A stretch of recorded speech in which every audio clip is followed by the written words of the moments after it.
আচ্ছা, এটা হলো তাদের একটা দেউলিয়াত্ব। জুলাইয়ের পরে সবাই চেয়েছিল একটা নতুন রাজনীতি। আলটিমেটলি আমরা ছাত্র দলের যদি রাজনীতি দেখি, আলটিমেটলি তারা নতুন কোনো বয়ান হাজির করতে পারে নাই। ওই আগের ফেসিবাদী যে রাজনীতি, সেই রাজনীতি আমরা তাদের দেখতে পাচ্ছি। শিক্ষার্থীরা যে নতুন রাজনীতি চাই, সেই রাজনীতি তারা বিনির্মাণ করতে পারে না। এখন তারা আদর্শিকভাবে তারা আমাদেরকে মোকাবেলা করতে না পেরে তারা এই ধরনের বিভিন্ন ধরনের ট্যাগিং ফ্রেমিং করছে। এবং যে শব্দ দ্বারা এখানে ফ্রেমিং করা হচ্ছে, আলটিমেটলি এটা দ্বারা কিন্তু সূত্রপাত হয় নাই।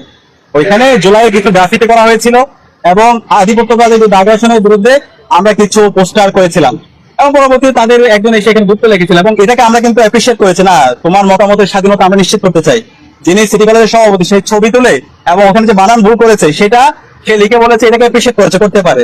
কিন্তু পরবর্তীতে এটাকে ইস্যু করে তারা হামলা করা আবার বহিরাগত নিয়ে এসে রামদা নিয়ে, চাপাতি নিয়ে কুপানো এবং পায়ের গোড়ালিকে বিচ্ছিন্ন করে দেওয়া, সেটা আমরা দেখতে পেয়েছি। এখন আমাদের কাছে মনে হচ্ছে তাদের প্রকাশ্য রাজনীতি বলতে তারা বোঝায় ওই চাপাতি দিয়ে কাউকে কুপানো, চাপাতি দিয়ে কুপিয়ে আপনার পিছের পায়ের যে গোড়ালি সেটাকে বিচ্ছিন্ন করে দেওয়া, মাথায় আঘাত করা, পায়ে আঘাত করা, এবং বিভিন্ন ক্যাম্পাসে, সেটা কোয়েটের মধ্যে আমরা দেখতে পাইছি, বহিরাগত নিয়ে এসে শিক্ষার্থীদের উপর নিপীড়ন করা হয়েছে। আপনারা দেখতে পেয়েছেন ময়মনসিংহ মেডিকেলে কিছুদিন আগে যখন পুলিশ হেফাজতে নিয়ে যাচ্ছে দুজন ছাত্রকে, তাদের দুই গ্রুপের মধ্যে সংঘর্ষ, পরবর্তীতে তার উপর ন্যাক্কারজনক হামলা হয়েছে। এই ক্যাম্পাস গুলোতে কেউ যদি আবার সেই পেই শক্তি রাজনীতি ফিরে আসতে চায়, কেউ যদি আবার গণরক্ষণ কাছে তৈরি করতে চায়, কেউ যদি সন্ত্রাস কায়েম করতে চাইছে, সুতরাং এই ধরনের রাজনীতি যারা করতে চাইবেন, আপনারা নিজের পায়ে নিজে কোড়াল মারতেছে। আমরা অনুরোধ করবো, আপনারা 16 বছর আপনার মজলুম ছিলেন, সুতরাং জালেম হয়ে ওঠার চেষ্টা করবেন না।